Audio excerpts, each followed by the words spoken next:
Hello students, welcome to Swatirashmi creation.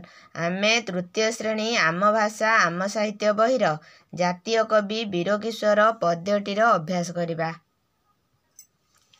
अभ्यास 1 number, आस उत्तर कहिबा। क, विदेशी माने आम देशरू कौन बोही नेले? विदेशी माने आम देशरू धनरत्न बोही नेले। ख, विदेशी मानंकु बाधा देले सेमाने कौन करुथिले? विदेशी मानंकु बाधा देले सेमाने बेत पहार देउथिले ओ गुली करी मुंड फटाई देउथिले। एहीपरि बहु अत्याचार सेमाने करुथिले। ग, स्वाधीनता सैनिक माने कौन करुथिले? स्वाधीनता सैनिक माने हसी हसी विदेशी फौजर बंधुक आगरे छाती पताई देशर स्वाधीनता पाई जीवन देउथिले। घ, वीरकिशोर काहींकी कविता लेखुथिले? गोरा बेपारींक अत्याचार ओ दमनलीला वीरकिशोरंक मनकु अथिर कला। लोकमानंकु मताइबा पाई इंग्रेज मानंक विरोधरे से कविता उपरे कविता लेखि चलिले। केउ माने बानर सेना साजिथिले? पिला माने बानर सेना साजिथिले। 2 नंबर, कवितार जेउ पदरे एहार उत्तर अछि ताकु खोजिबा एवं आवृत्ति करिबा। 1, केउ कथाटी वीरकिशोरंक मनकु अथिर कला? वीरकिशोर ए देशर कवि, आखिरे देखिले कषण छवि। गोरा शासकंक दमनलीला मनकु तांकर अथिर कला। 2, बानर सेना माने किभଳି बाहारिले? साजिले पिलाए बानर सेना, बाहारिले धरी त्रिरंगा बाना। 3, गोरा सरकार शेषरे कौन कले? छाड़ी पलाइले भारत भूई, 13 नई 7 दरिया डेई। 3 नंबर, तल पद्यांशकु सजाड़ी लेख। थरिला छाती विदेशी शेषरे, राति रहिले गोटिए न आउ। थरिला शेषरे विदेशी छाती, आउ न रहिले गोटिए राति। 4 नंबर, एही पदटीरू तुमे जहा बुझुछ निज भाषारे लेख। गोरा सरकार बंधुक गुली, कविता सकती ताठारू बड़ी।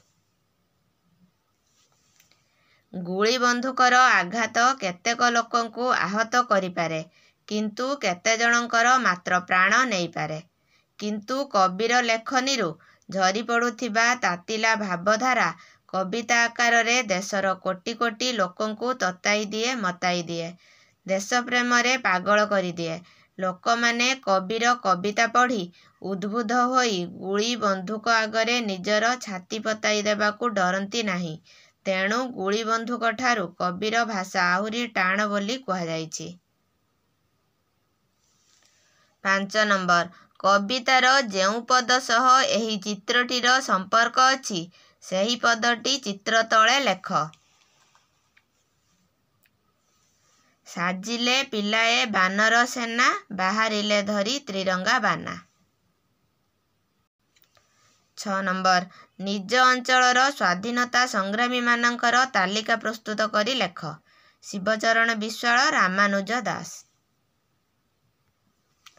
7 नंबर, गोरा सरकारंक विरोधरे लोकंकु एकजुट करिबा पाई आउ जेउ माने कविता लेखुथिले सेमानंकर नाम लेख। उत्कलमणि गोपबंधु दास, उत्कल गौरव मधुसूदन दास, पंडित गोदावरीश मिश्र, कविवर राधानाथ राय। 9 नंबर, जेपरी सकतर गद्य रूप हेउछि शक्त, सेहीपरि तଳ शब्दगुड़िकर गद्य रूप कौन हेब लेख। रकत रक्त, भकत भक्त, तपत तप्त। 10 नंबर, जेपरी अर्थ दृष्टिरू आस्ते को धीरे सहित संजोग करा जाइछि ସେହିପରି ଅନ୍ୟ ଶବ୍ଦ ସହ ସେମାନଙ୍କର ଏକା ଅର୍ଥ ବୁଝାଉଥିବା ଶବ୍ଦକୁ ସଂଯୋଗ କର। ବିଭବ, ବିଭବ ହେଲା ସମ୍ପତ୍ତି। ରାଜତ୍ୱ, ଶାସନ, ରାଜତ୍ୱ ହେଲା ଶାସନ। ଭୂଇଁ ହେଲା ମାଟି, ଆସ୍ତେ ହେଲା ଧୀରେ।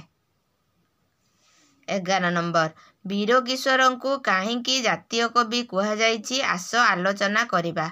ଆଲୋଚନାରେ ଯାହା ସ୍ଥିର ହେଲା ତାକୁ ଲେଖିବା। ବୀରକିଶୋର ତାଙ୍କ କବିତାରେ ଇଂରେଜ ସରକାର ବିରୋଧରେ ଲଢ଼ିବା ପାଇଁ ଡାକ ଦେଉଥିଲେ। ଲୋକମାନେ ତାଙ୍କ କବିତା ପଢ଼ି ଦେଶପ୍ରେମରେ ଉଦ୍ବୁଦ୍ଧ ହେଉଥିଲେ। ତାଙ୍କର କବିତା ଲୋକମାନଙ୍କୁ ତତାଇ ଦେଉଥିଲା। ଦେଶପ୍ରେମରେ ସେମାନେ ପାଗଳ ହେଉଥିଲେ। ସେ ଥିଲେ ଜଣେ ଜାତୀୟବାଦୀ କବି। ସେ ଅସଂଖ୍ୟ କବିତା ଲେଖି ସମଗ୍ର ଜାତିକୁ ଇଂରେଜ ସରକାରଙ୍କ ବିରୋଧରେ ମତାଇ ରଖିଥିଲେ। ସେ ଯୁବକ ଥିବାବେଳେ ବହୁ ଜାତୀୟତାବୋଧକ ଗୀତ ରଚନା କରି ଶତ ଶତ ଯୁବକ ଯୁବତୀଙ୍କୁ ସ୍ୱାଧୀନତା ସଂଗ୍ରାମ ଆଡ଼କୁ ଟାଣି ଆଣି ପାରିଥିଲେ। ତାଙ୍କର ଦେଶାତ୍ମବୋଧକ କବିତା ପାଇଁ ତାଙ୍କୁ ଜାତୀୟ କବି କୁହାଯାଏ। Thanks for watching this video. ଯଦି ଏହି ଭିଡ଼ିଓଟି ଭଲ ଲାଗିଥାଏ please like, comment, share and subscribe for more videos. Thank you.